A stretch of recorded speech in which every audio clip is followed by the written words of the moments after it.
열등감과 우월감. 종종 상담자는 내담자를 상담할 때 두 가지 면을 교정해 주어야 한다.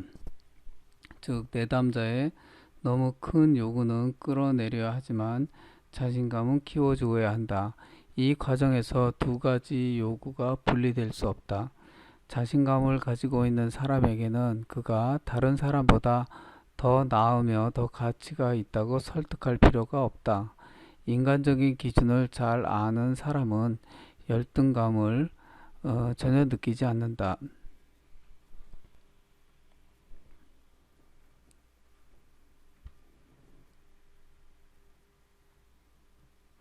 그는 자기 자신의 약점을 알 것이고 그것을 극복하기 위해 노력할 것이다. 그는 또 다른 사람이 이 약점을 알 것에 대해서 전혀 겁내지 않을 것이다. 용감하면 할수록 다른 사람과 잘 사귀는 사람일수록 자신이 단지 한 인간에 불과하다는 것을 더 빨리 파악할 수 있을 것이다. 그는 사람을 이해하고 자신을 이해하는데 전제 조건인 불완전함을 두려워하지 않는다.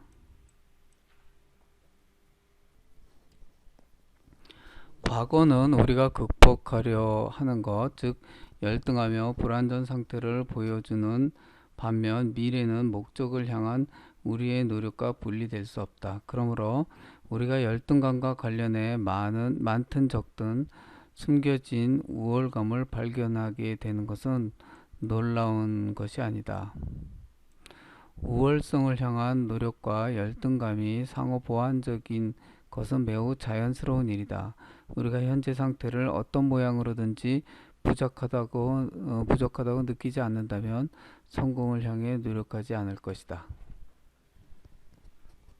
아들러는 열등감이나 우월해지고자 하는 노력 자체는 비정상적인 것이 아니라고 보았다. 오히려 이들은 진보와 문화적 발전에 필요한 기초다. 그러나 이러한 감정이 오로지 자기 중심적 존재의 보장에 관련되거나 자기 실현의 이기적 형태를 보여주는 역동성이 된다면 병적으로 변한다. 삶의 역동성은 여러 가지 주관적인 목표에 따라 정해진다. 이 목표는 잠재적으로 성취가 가능한 것이며 완전한 우월성이라는 궁극적인 목표에는 약간 못 미치며 구체적인 것이다. 아들러가 본 가장 중요한 인생 목표, 적절한 권력을 가지는 것, 적절한 소유를 가지는 것, 적절한 사회 신망을 얻는 것, 적절한 도덕적 신망을 얻는 것, 자기 실현. 사람은 사회적 환경에 산다. 인간은 사회적 존재다. 우리는 사람을 여러 가지 사회적 집단에서 분리하여 볼 수 없다. 즉, 인간은 큰 사회적 구성요소, 가족, 동아리, 교회, 민족의 한 부분이다. 그래서 예를 들면 아동을 치료할 때 생활 환경을 분석할 뿐만 아니라 그 아동이 어머니와 가까운 관계를 가지고 있는지를 관찰해야 한다. 아동의 개인성은 심리적인 개인성을 넘어서 그를 둘러싼 전체 사회적 관계를 포함한다. 인간의 근본적 문제는 사회적 문제다. 인간의 근본적 문제는 사회적 문제다. 아들러는 삶의 역동성은 충동의 효과와는 부분적으로만 관련되어 있다고 보았다. 그의 견해에 따르면 충동이 인간을 좌우하는 것이 아니라 인간 스스로 자신을 통제한다. 인간은 그 내면에 존재하는 충동 가능성을 어떤 방법으로 어느 정도 사용할지를 스스로 결정한다. 그는 가치관이나 생각이나 이상에 근거하여 이 결정을 내린다. 아들러는 그 예로 성생활을 높은 수준으로 변화시킨 두 인간 사이의 협력이라고 보았다. 그러므로 성생활을 가리켜 사랑이라는 단어를 쓸 수 있다고 했다. 또한 직장 생활도 사회적 배경에서 인식할 수 있는데 이는 직장에서의 모든 일들이 분업과 협력에 기초하여 이루어지기 때문이다. 사람은 직업에 적응하는데 다른 사람의 도움을 받게 되며 또 이 사람은 그 경험을 문자 그대로 공동재산인 지식으로부터 얻게 된다. 한마디로 말하면 공동체 의식이 인간의 행동에 영향을 끼친다는 것이다.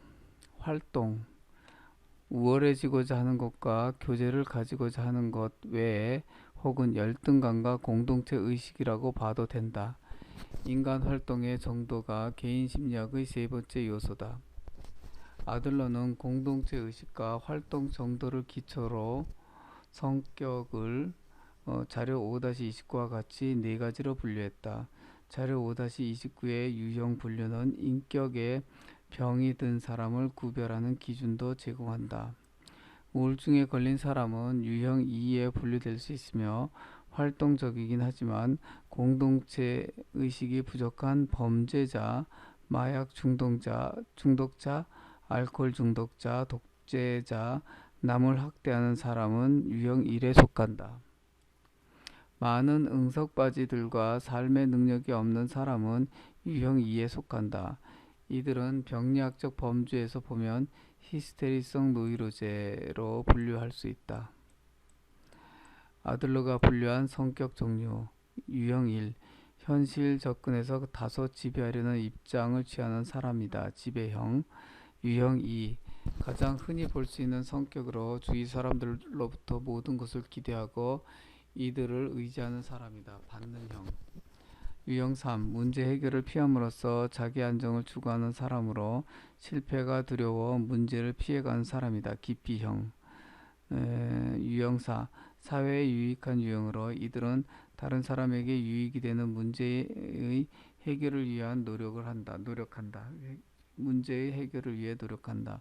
이들에게서 주위 사람의 행복을 위해 기여하는 활동 정도를 볼 수 있다.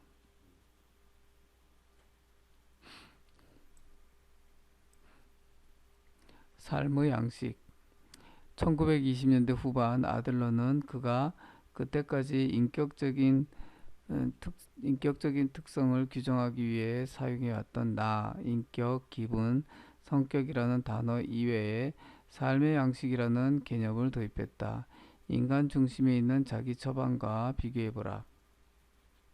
삶의 양식은 생활 전반에 걸친 것으로 사고방식, 느낌, 목적지향적인 노력, 사고방식은 인식, 느낌은 감성, 목적지향적인 노력은 동기, 그리고 행동을 포함하는 것이다.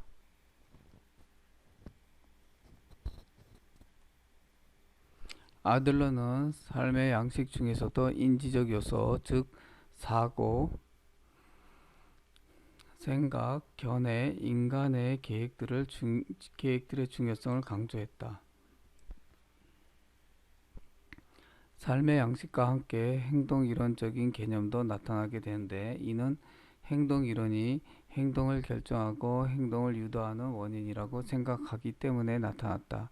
이에 따르면 사람은 특정한 사고와 생각, 확신에 기초하여 행동하며 동시에 특정한 목적을 이루기 위해 행동한다. 삶의 양식에 대한 개념은 과거와 미래의 삶에 하나의 큰 줄거리를 부여한다. 어떤 사람은 과거에 경험해 본 적이 없다면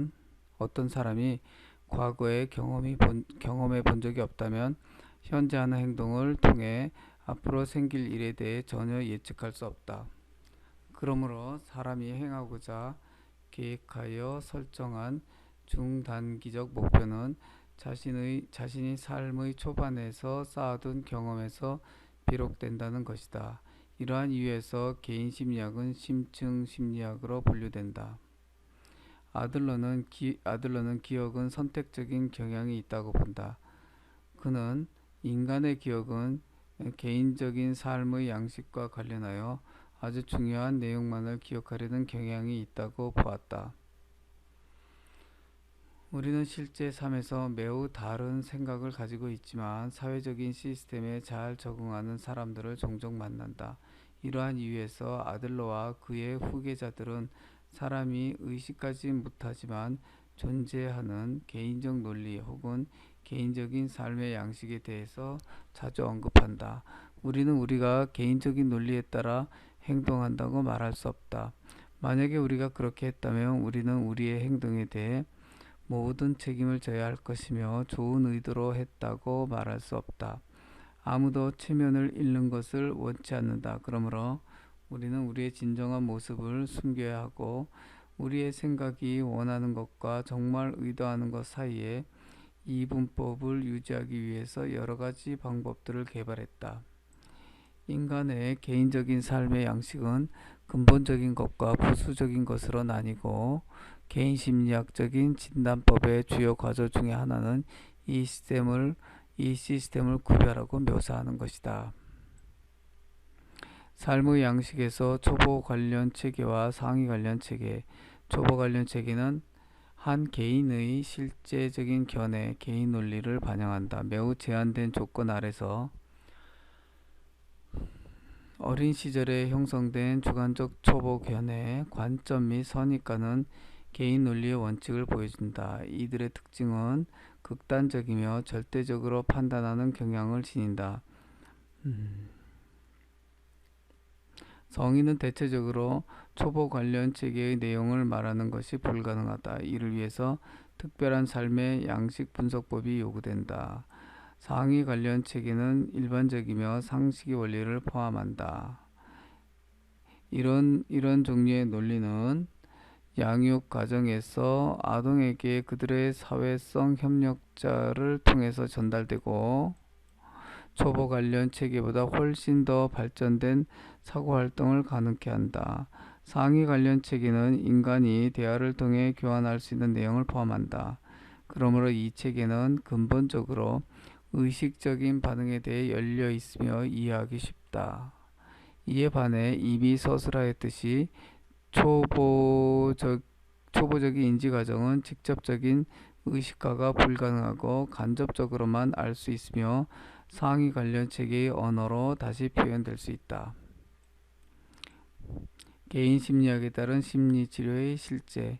개인 심리학에 기초한 심리치료 접근법의 전제 조건은 삶의 양식 분석에 대한 진단이며 특히 초보 관련 체계를 인식하는 것이다. 분명한 결합은 거기에 소위 베르네의 교류 분석의 협정을 발생시킨다. 프로이드의 심리 분석과는 반대로 아들러에게는 인과관계가 별로 중요한 역할을 하지 않는다. 아들러에게 중요한 것은 내담자의 행동과 그의 삶의 양식을 아는 것이었다. 인간 중심이나 인지치료와 관련하여 진행되고 있는 치료적인 대화는 무엇이 내담자로 하여금 공동체로부터 오는 요구에서 도피하게 하며 혹은 심리적인 병을 일으키게 한 최종적인 결정이었는지 알아내도록 도와준다. 치료의 속과는 5가지 단계는 다음과 같다. 내담자와 상담자 사이에 신뢰의 관계성을 이루는 것. 내담자로 하여금 자신이 당하는 고통을 마음을 털어놓을 수 있도록 하는 것. 최종적인 결정을 어린 시절의 경험과 관련하여 조심스럽게 밝혀내는 것.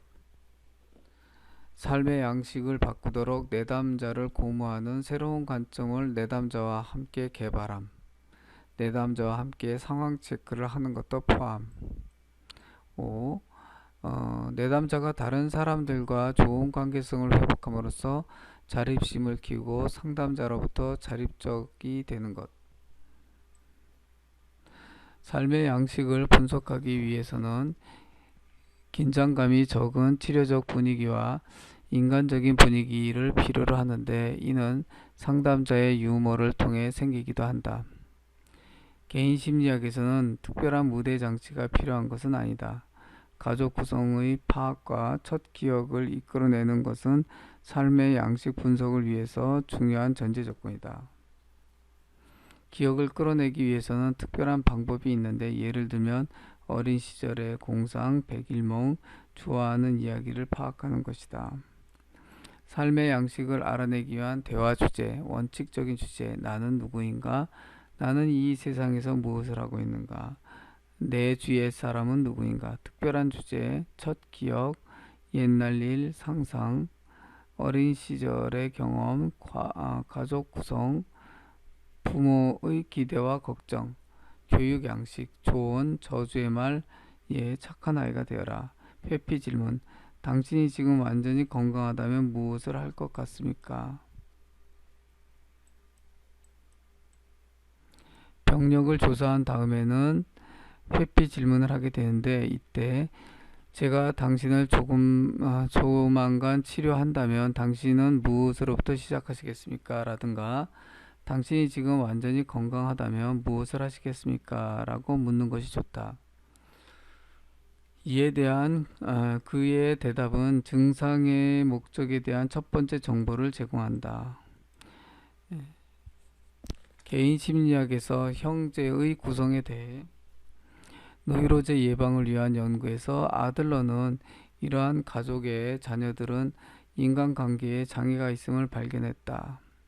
그가 형제 간의 구성을 더 정확하게 조사해 보았을 때 별 문제가 없는 가정의 아동들도 그들이 몇 번째로 태어났는지에 따라서 성격 형성에 영향을 받는다는 것을 발견했다. 아들러는 내담자와의 첫 번째 면담에서 항상 형제 구성을 물었으며 그로써 인격에 대해 빨리 알 수 있었던 것으로 유명하다. 이에 따르면 전형적인 맞이와 전형적인 막내가 있다. 물론 다음에 서술된 상황들이 모든 경우에 다 적용되는 것은 아니다. 적용되어서는 안 된다. 그러나 이것은 삶을 양식을 분석하기 위해서 이미 어린 시절에 형성된 초보 단계 관계성 체계를 살펴보는데 배경이 되는 첫 번째 단서를 제공한다. 맛. 아기는 일반적으로 가족 중심에 있다. 그는 부모의 온전한 관심과 사랑을 받음으로 버릇없는 아이가 되기 쉽다.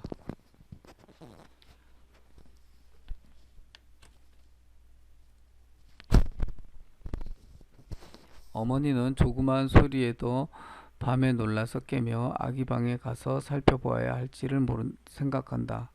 아버지는 둘째로 태어난 아기보다 첫째 아이의 사진을 훨씬 더 많이 찍는다. 반면에 막내는 큰 행사가 있을 때만 찍는다. 막내들은 첫째 아이에 대한 이런 부모의 이와 같은 행동은 마디로 하여금 자신이 계속 관심의 중심에 있다고 생각하게 하며 앞으로도 그 상황이 계속되기를 바란다. 이런 이유 때문에 형제 자매 없이 자란 사람은 나중에 특히 사회적인 행동을 하는데 어려움에 빠지기 쉽다. 둘째 아이. 두 번째 아이가 태어나면 마지는 자동적으로 나이 많은 아이가 된다. 마지는 행복하다고 느끼던 자신의 위치를 빼앗기게 되며 외동아이로 버릇없이 굴던 시기가 길면 길수록 그의 위치를 빼앗기는 데 대한 아픔이 더 크다. 아들러는 1년만 외동아이였어도 관심과 사랑을 뺏긴 흔적이 전생애를 통하여 나타남을 볼 수 있었다고 한다. 지금까지 혼자였던 마지는 이제는 혼자가 아니며 아버지 어머니 관심을 경쟁자와 나누어야만 한다. 물론 마지가 별 저항 없이 자신의 운명을 순순히 받아들이는 경우도 있지만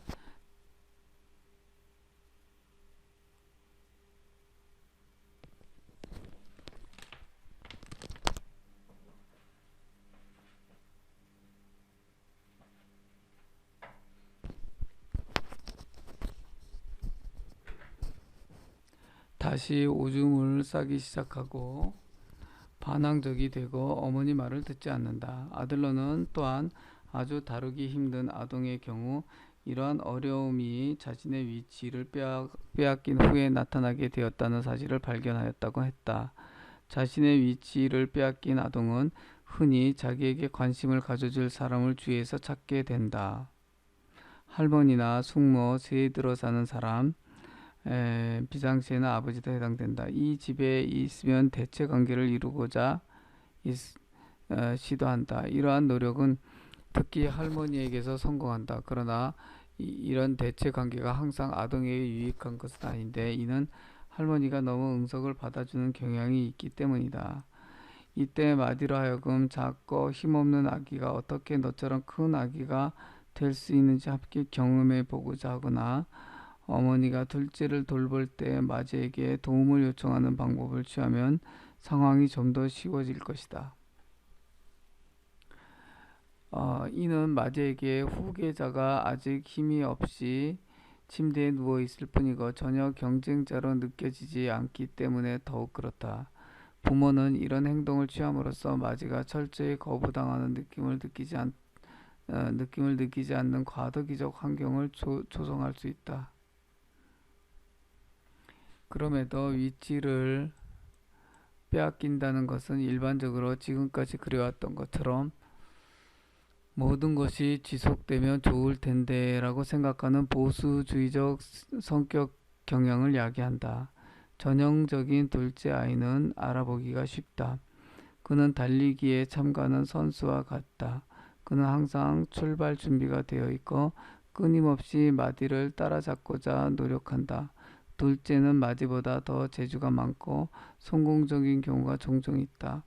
그가 더 빨리 달린다면 이것은 그가 자신을 더 잘 훈련했기 때문이다. 앞을 향해 늘 서두르는 아동에게 경우에 따라서는 너무 그렇게 급하게 생각할 필요가 없어. 내게 아직 시간이 있다는 것을 기뻐해야지 라고 위로해 주기도 해야 한다. 마디가 늘 자기가 옳다고 주장하면서 동생에게 계속해서 너는 그것을 아직 이해 못해 라든가 네가 없으면 좋겠어 라고 말한다면 첫째와 둘째 사이의 관계는 매우 어려워질 것이다. 언젠가는 둘째의 마음속에 형의 가득한 장난감통에 대한 시기심이 발동하게 된다. 이런 상황에서 어머니가 너희 형은 자기 장난감을 잘 가지고 놀아서 지금 저렇게 꽉 차 있는 거야. 너도 5살 더 먹으면 형처럼 장난감 상자가 꽉 차게 될 거야. 라고 해도 별 도움이 되지 않는다. 둘째는 5년을 기다리지 않을 것이다. 그는 장난감을 당장 부숴버리고 달아난다. 이때 마디는 엄마 내 동생이 내 장난감을 다 가져가요. 라고 소리칠 것이다. 이런 상황에서 어머니는 어떻게 행동해야 하는가? 어머니는 적어도 다음과 같은 2가지 결정 중에서 하나를 택할 수 있다.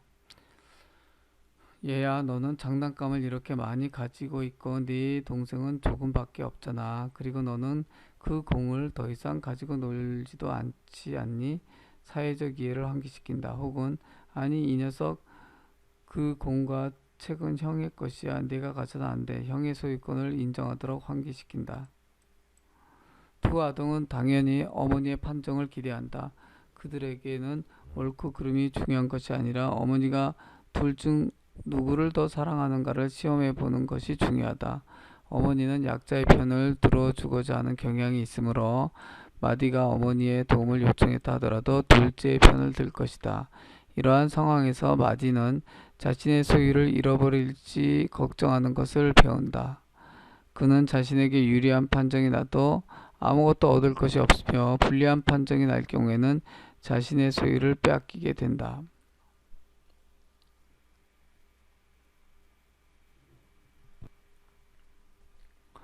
둘째의 상황은 훨씬 나아 보인다. 그는 자신에게 불리한 판정을 받을 경우에라도 잃을 것이 없는 반면 만일 그에게 유리한 판정이 날 경우에는 장난감이 늘어나게 된다. 이런 양육 모델을 통해서 마디의 경우 항상 그랬던 것처럼 그래야 한다 라고 하는 보수적 태도가 강화된다. 반면에 둘째에게는 내가 이제는 뭔가 좀 변화를 시켜야 해 라는 점진적인 인생관이 나타난다. 서로 다른 두 본질적 특징에 대해 특별히 인상적인 예는 누가복음 15장 11절 32절에 나오는 두 아들의 비유에서 볼 수 있다. 막내의 특별 역할. 막내에게는 대개 특별한 역할이 주어진다.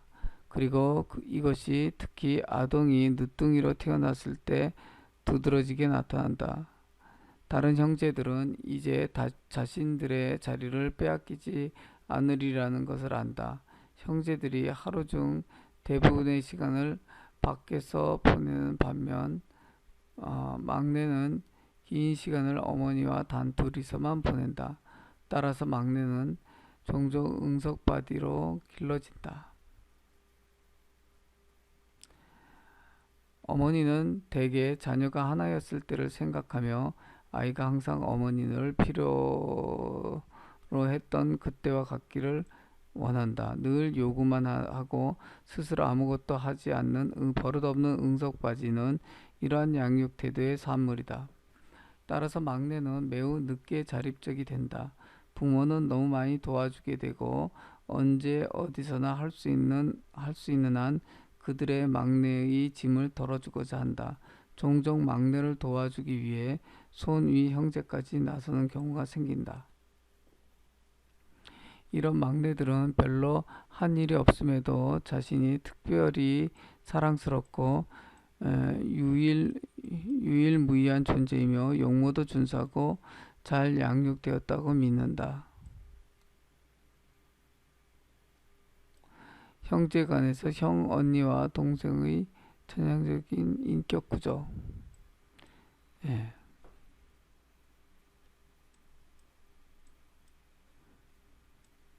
그들은 미래에 대해서 걱정할 필요가 없다고 생각한다. 흔히 막내는 이런 주제넘은 기대 때문에 실망스러운 인생을 맞게 된다.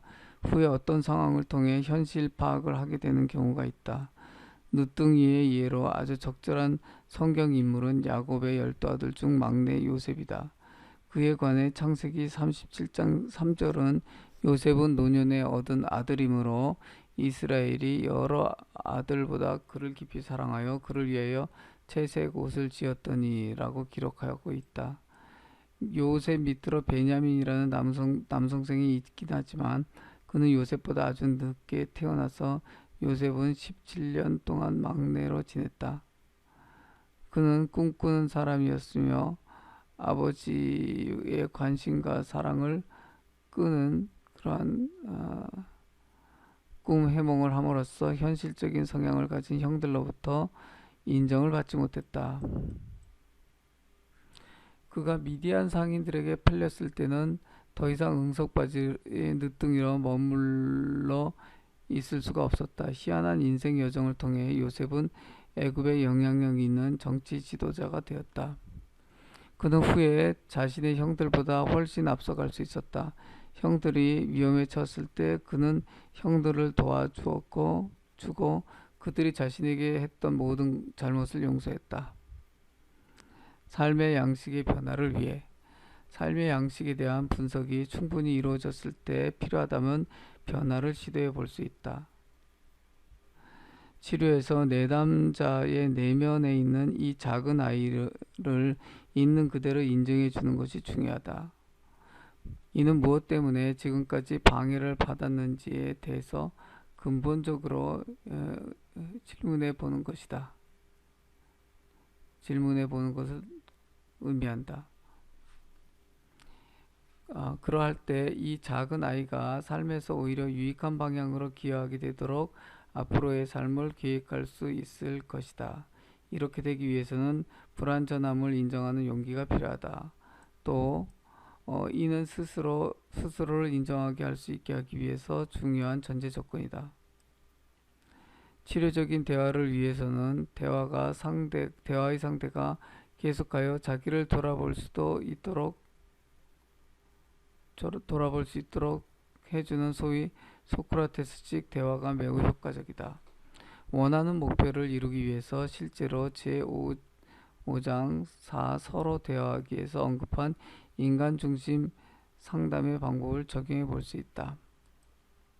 언제 변화가 필요한가? 심리치료에선 특정한 양식의 변화가 되어야 할 필요가 있는지 혹 꼭 변화되어야 하는지에 대한 질문을 항상 하게 된다. 이에 대해서 일반적으로 대답하기는 불가능하다. 그러나 일반적으로 어떤 행동이 다른 사람에게 방해가 되거나 병을 일으키게 되면 그 행동 양식의 변화가 필요하다고 생각할 수 있다.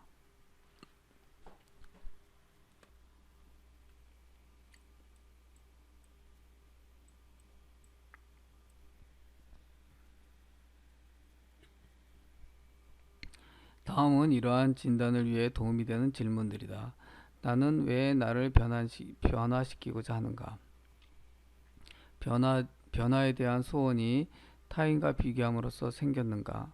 나는 누구의 마음에 들고자 하는가? 나의 목표는 성경적인가? 원치 않은 행동이 나를 발전시키는데 방해 요소가 되는가? 원치 않은 행동이 나의 건강을 해치는가?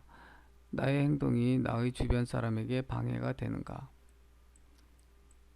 개인 심리학에서 심리치료의 이해, 병 증상에 대한 설명. 20대 중반 회사원인 내담자 프란츠는 1년 반 전부터 위장병으로 병원에서 치료를 받고 있다. 그의 주치의는 명백한 이유를 찾아낼 수 없으니 신경과 진찰을 받아보라고 조언했다. 신경과 진찰을 통해 그는 안정된 마음을 가지는 것이 어렵다는 진단을 받게 되었다.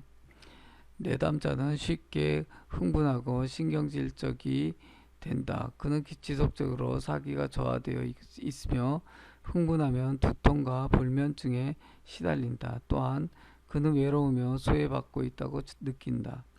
부모와 친척과의 관계도 부분적으로 힘들다. 약혼녀와는 약 4년 전에 파혼하였으며 달리 알고 지내는 여자도 없다. 프렌즈는 미끄럼이 많고 부끄러움을 타며 수줍어한다.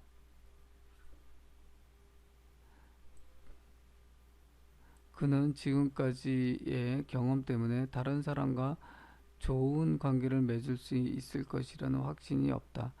교회 내의 성도들과 별 관계성이 없지만 주일 예배만은 규칙적으로 나가고 있다. 이런 고독과 우울한 상태를 극복하기 위해 프란츠는 운동을 한다. 이를 위해 그는 지하실에 필요한 기구를 설치해 놓았다. 프란츠의 삶에 대해서 형제의 구성. 프란츠는 오형제중 넷째다. 그는 위로 5살, 6살 많은 형 둘이 있고 가장 나이 많은 누나는 그가 아주 어렸을 때 사망했다. 프란츠 아래로 4살 어린 여동생이 있다. 가족 상태. 아버지는 그를 매우 엄하게 대하셨으며 성격이 급하며 두 형들은 유별나게 두둔한다. 프란츠가 아버지를 무서워한다는 사실은 프란츠를 특별히 사랑했던 어머니를 많이 슬프게 했다. 프란츠는 어머니가 자신 때문에 자주 우시는 것을 보았다. 프란츠가 12세 때 어머니가 돌아가셨다. 그는 어머니를 많이 의지했고 어머니로부터 제일 사랑받는다고 생각했던 3살 위의 형을 시기하였다. 어린 시절의 기억. 첫 기억들은 대부분 어머니와 관계된 것이다. 특별히 뚜렷하게 기억할 수 있는 것은 그의 누나가 죽었을 때 어머니가 매우 힘들어 하셨던 것이다. 어머니는 프란츠를 묘지에 데려가셨는데 그는 어머니께서 그를 인정해 주신 것이라 생각하여 기뻐했다. 그러나 어머니는 그의 마음을 이해하지 못하셨고 오히려 그를 책망하셨다. 어머니와 관련된 어린 시절의 또 다른 기억은 다음과 같다. 나는 어머니가 요리하시는 것을 지켜보려고 옆에 있다가 끓는 물에 데웠는데 그 후로 나는 버릇이 없어졌습니다. 이 사건을 회상하면서 버릇이 없어진 것뿐 아니라 어머니 곁에 있고자 하는 성향이 나타난다. 이러한 성향은 어린 시절에 대한 3번째 기억에서 더 분명히 나타난다. 어머니가 병원에 입원하셨을 때 프란츠도 아프게 되었다. 이것은 어머니에 대한 그리움을 의미한다. 프란츠는 어렸을 적에 지금보다 훨씬 더 불안정했으며 인정받고자 하는 마음이 더 많았다. 그는 끊임없이 공부하기를 원했지만 성적이 좋지 않게 나올지도 모른다는 생각으로 두려웠다. 나는 선생님 앞에서는 항상 불안해했는데 이는 내가 틀리게 대답하는 것을 부끄러워했기 때문입니다.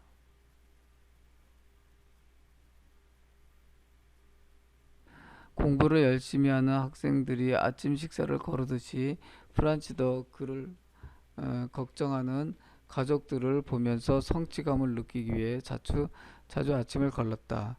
그의 설명을 통해서 그가 가족들로부터 주목을 받기 위해 늘 노력했음을 알 수 있다. 그러나 정작 그 자신은 어느 누구에게도 어려움이나 걱정거리를 만들지 않겠다고 생각한다. 이것을 아는 것은 내담자를 이해하는 데 매우 중요하다.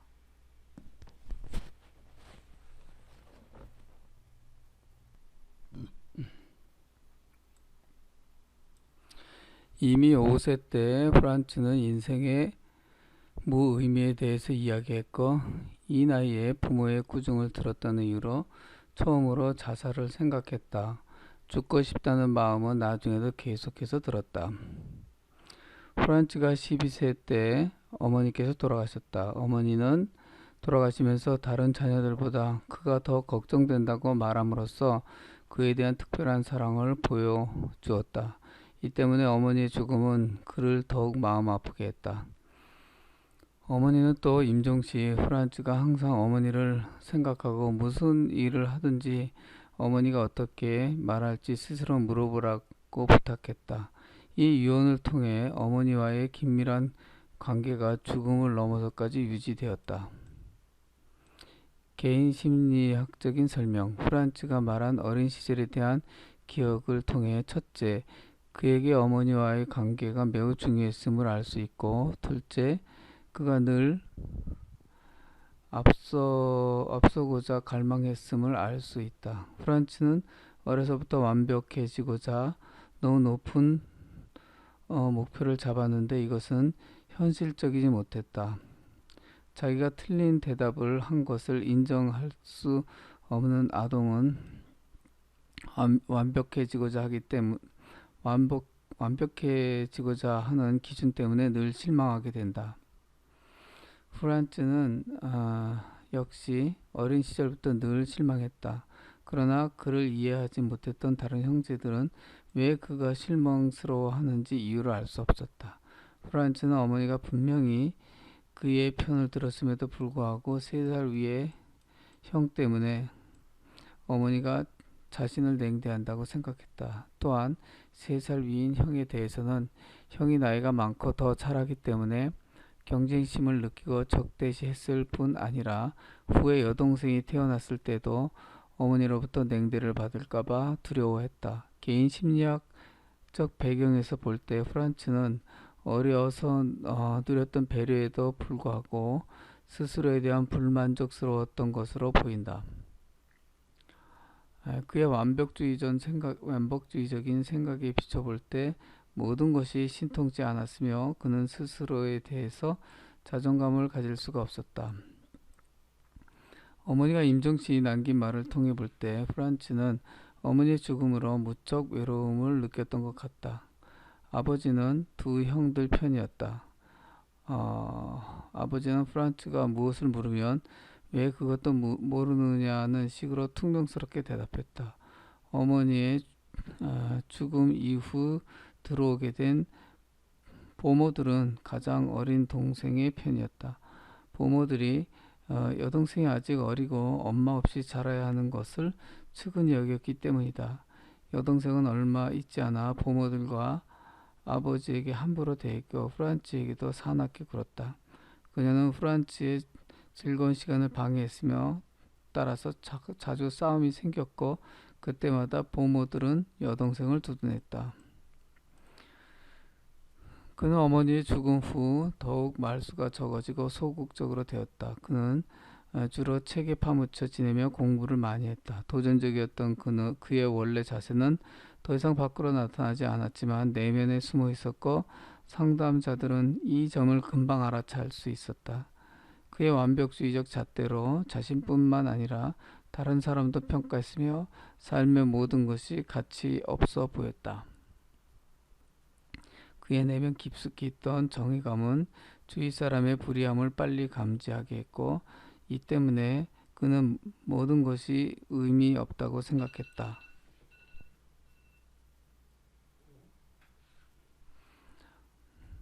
프란츠는 교회에 도움이 되려고 하지만 자신의 뜻대로 되지 않는 것에 화가 났다. 그는 자신의 이런 방식 때문에 다른 사람이 힘들어한다는 것을 깨닫지 못했다. 그는 다른 사람에게 너무 많은 것을 기대하면서 그 자신은 정작 별로 하는 것이 없었다.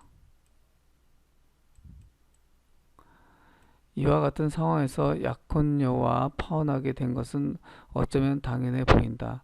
프란츠가 그의 약혼녀에게 누구나 가지고 있을 만한 결점을 발견했다는 것은 당연하다. 왜냐하면 그가 생각하는 이상적인 아내상은 누구도 완벽하게 지니고 있지 않기 때문이다. 그럼에도 불구하고 그는 먼저 파혼하자고 한 약혼녀의 마음을 떠나보낼 수가 없었다. 이는 지금까지 그의 인생에서 가장 큰 실패였으며 이것으로 첫 번째 신경성 위장병 증세가 나타났다. 파혼 후 프란츠는 다른 사람과 거의 사귀지 않았고 점점 외톨이가 되어갔다. 다른 여자를 사귀는 것에 대한 두려움과 어머니의 사랑을 받았던 어린 시절부터 떠나지 않고 있던 사랑받고 싶은 마음이 충족될 수 있을까 하는 것에 대한 그의 두려움을 이해하기 위해서 그의 성생활에 대한 두려움도 언급해야 한다. 프란츠는 10세 때 어머니에게 아기가 어떻게 태어나는지에 대해서 물었는데 어머니는 앞으로는 절대 이런 것에 대해서 이야기하지 말라며 걱정스러워하는 투로 성교육을 했다. 프란츠는 이 약속을 지켰고 이후로 자신의 신체의 발달에 대해 매우 불안해하게 되었다.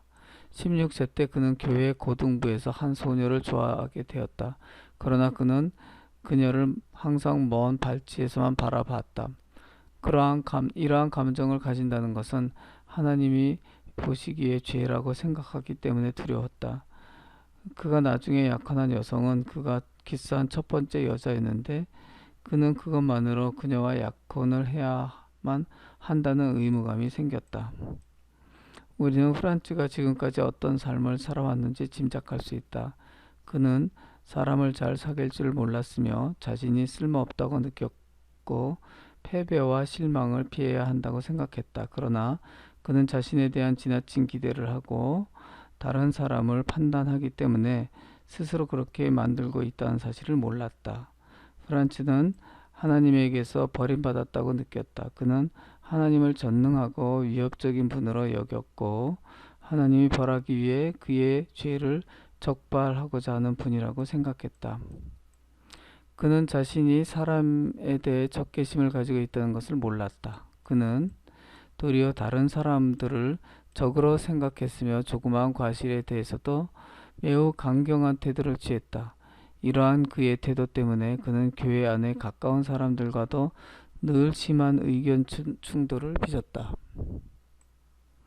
어떻게 위장병이 생겼는가? 통증의 원인에 대해서 물었을 때 프란츠는 오래전에 위가 한번 상했고 그 이후로부터 고통이 완전히 사라지지 않았다고 했다. 그러나 더 자세히 물어보면 약간 다른 것을 알게 된다. 프란츠는 1년 반 전에 교회의 추천으로 다시 한번 사람들 사이에서 부대껴 보기 위해 어떤 수양회에 참석했다. 거기에 참석한 목적은 자신의 좁은 세계로부터 나와서 관심을 다른 곳으로 돌리고 다른 사람과 대화를 나누기 위해서였다. 그런데 벌써 첫날부터 위가 안 좋아서 침대에 누워 있어야만 했고 며칠 후에 집으로 돌아왔다. 그 이후로는 다른 사람을 사귀고자 하는 어떠한 노력도 하지 않았다는 것은 자연스럽게 이해가 된다. 정신심리학적인 질병을 위장병의 원인으로 보는 것이 분명해졌다. 이런 이유에서 프란츠는 많은 조언에도 불구하고 다른 사람과 격리되고 기쁨과 의미 없는 외톨이 삶을 살았다. 그는 병 때문에 사람을 사귀는 삶에 대해서는 더 이상 생각할 수가 없었다. 치료법에 대하여 많은 대화를 통해 비교적 짧은 시간 내에 삶의 양식을 분석할 뿐만 아니라 삶의 양식을 변화시킬 수도 있었다. 이 경우의 대화는 인간 중심 심리 상담의 비지적 방법이 아니라 인지치료법 혹은 훈계적 목회 상담의 방법으로 진행되었다. 프란츠는 패러다임의 변화를 체험했다. 삶이 그를 힘들게 한 것이 아니라 그 스스로가 자신의 삶을 힘들게 만들었다는 것을 깨달았다. 그는 우울증적인 증세나 위장병을 운명으로 받아들일 것이 아니라 그가 한 행동 때문에 생긴 것임을 이해했다. 프란츠는 하나님이 위장병을 통해 그를 벌 주려 한 것이 아니라 자기가 스스로에게 벌을 주었다는 것을 깨달았다. 그는 영접받았고 가치 있는 존재이며 하나님으로부터 넘치는 사랑을 받고 있음을 깨달았다. 그가 자신은 연약하고 위장병에 걸릴 수 있으며 또 자신의 잘못으로 생긴 인과응보적 관점에서가 아니라 그냥 우울증에도 걸릴 수도 있음을 스스로 인식한 것은 또 하나의 인지 과정이었다. 프란츠는 이웃과의 관계에서 그의 이기적이고 다른 사람을 능력에 따라 판단하는 사고 방식을 인정했다. 그는 점차 자신의 능력의 기준을 가지고 판단하지 않고 다른 사람의 가치를 인정할 수 있었다.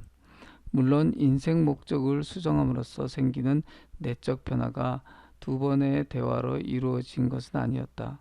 그러나 프란츠에게 즉각적으로 나타난 것은 내면의 무거운 압박에서 해방되었다는 느낌뿐만 아니라 교회에서나 직장에서 사람과의 관계성을 다시 맺고 싶은 소망을 발견했다는 것이다.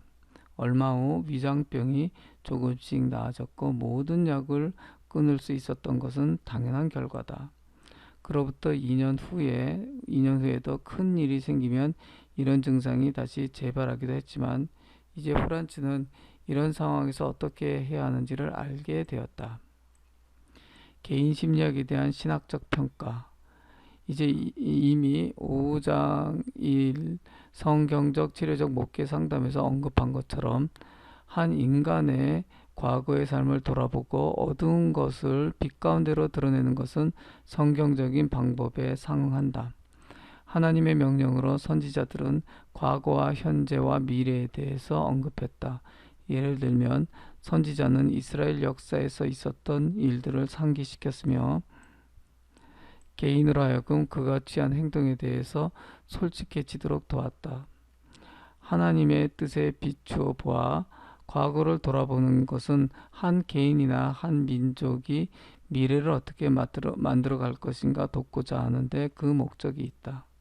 아들러의 방법은 성경적인 구조와 어느 정도 비슷한 점이 있다. 한 인간의 과거의 삶을 통해서 장래의 방향을 잡고자 하는 성경적 치료적 목회 상담의 입장에서 본다면 아들러의 방법은 성경적인 시간적 이해와 상응한다. 최근에는 의학이나 인문과학, 개인 심리학에서도 인간의 전인적인 면이 많이 강조되고 있으며 종종 너무 한쪽으로 치우치고 있긴 하지만 전인적인 면은 성경적인 인간관에서 빼놓을 수 없는 것이다. 인간은 전체로서 창조되었고 전체로서 하나님 앞에 서게 된다. 하나님은 인간을 대할 때 그의 생각뿐 아니라 말하는 것, 그의 행동 모든 것을 보신다. 이론적인 복음 전파는 생각이나 의지에만 제한하고자 하는 목회 상담처럼 문제성이 있는 것이다. 사람이 기술이나 돈, 권력에 너무 의존하게 된다든지 이들에 의해서 지배되거나 그의 모든 행동이 이기적인 삶을 보장하고자 하는 목적 아래에서 이루어진다면 위험 수준에 이른 것이며 한계를 거해야 한다.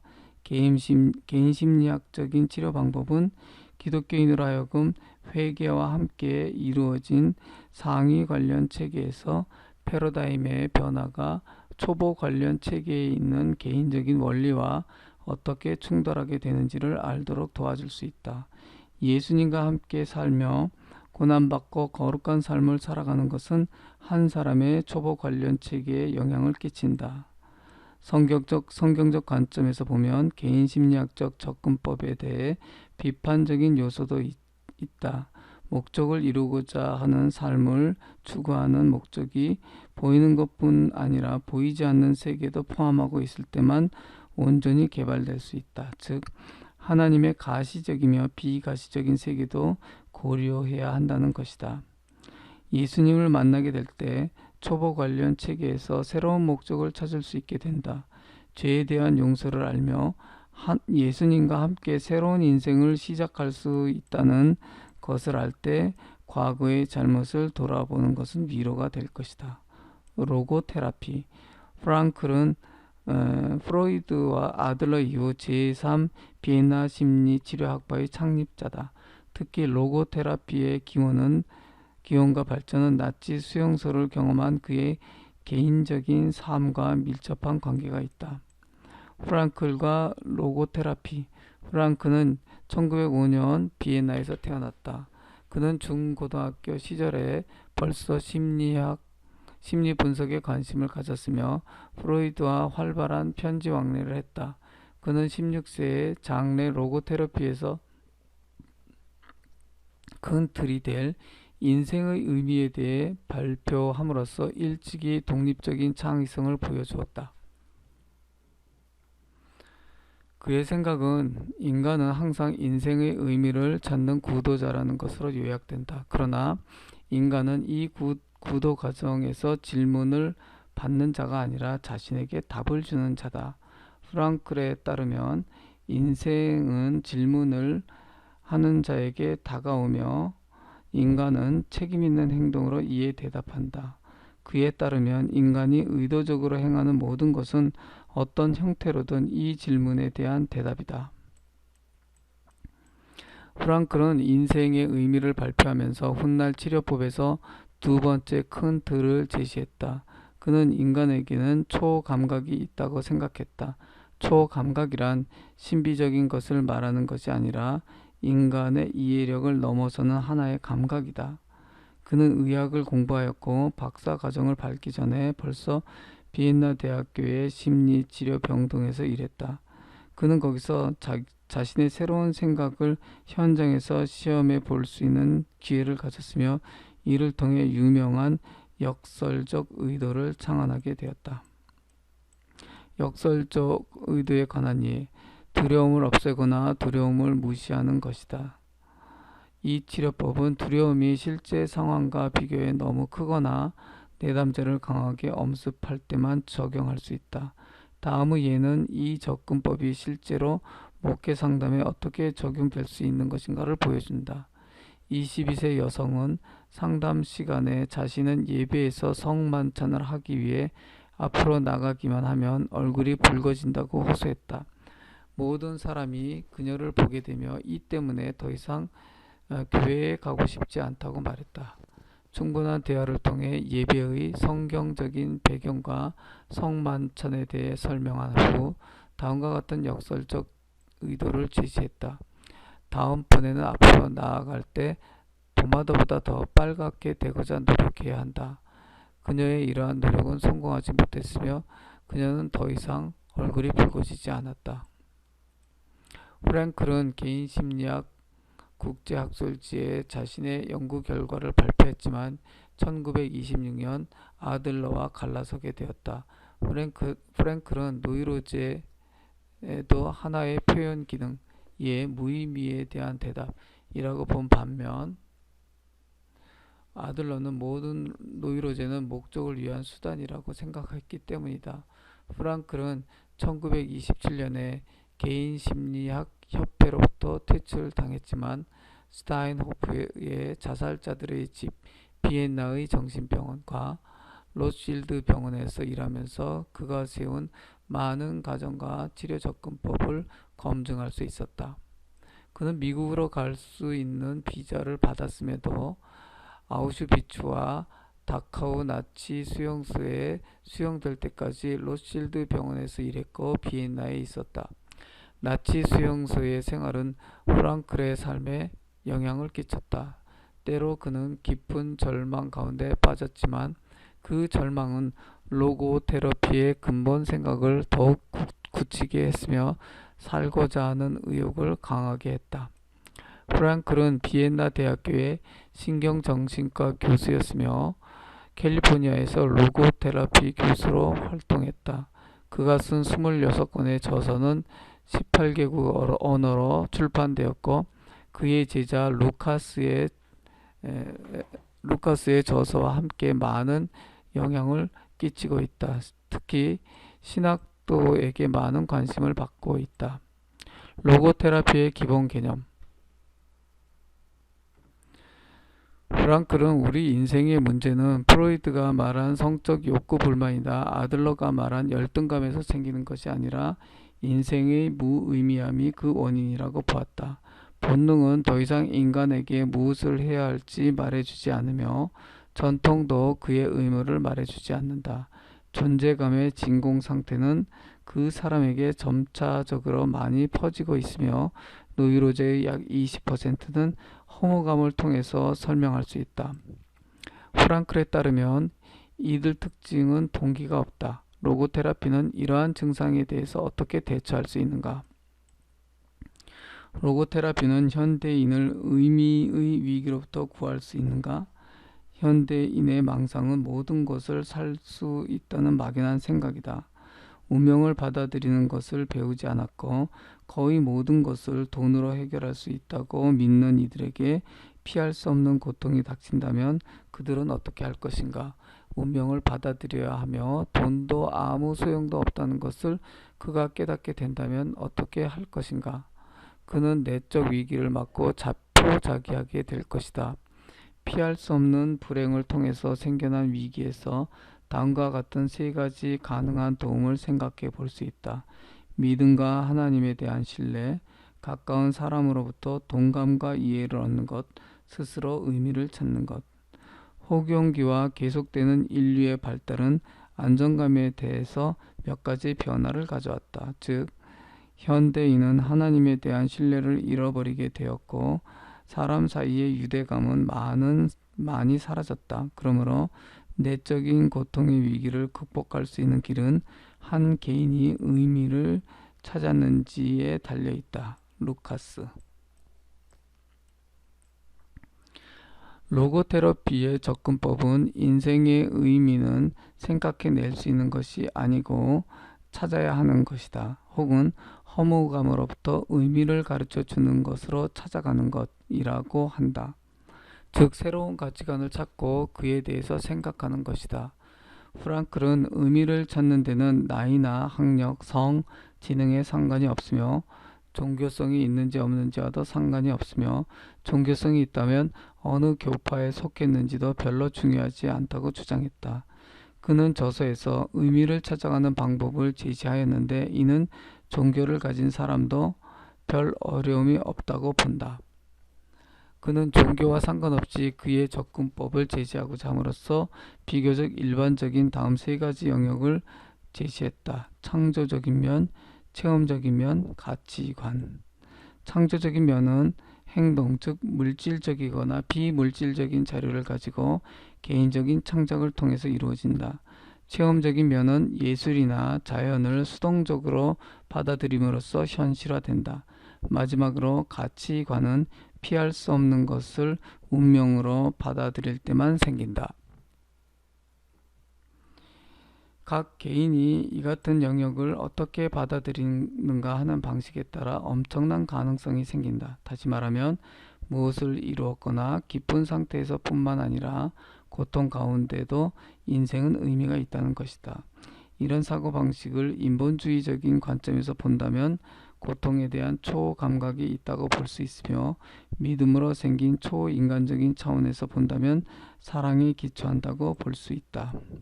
프랑클은 다음의 예를 통해 고통과 사랑의 의미에 대해 설명했다.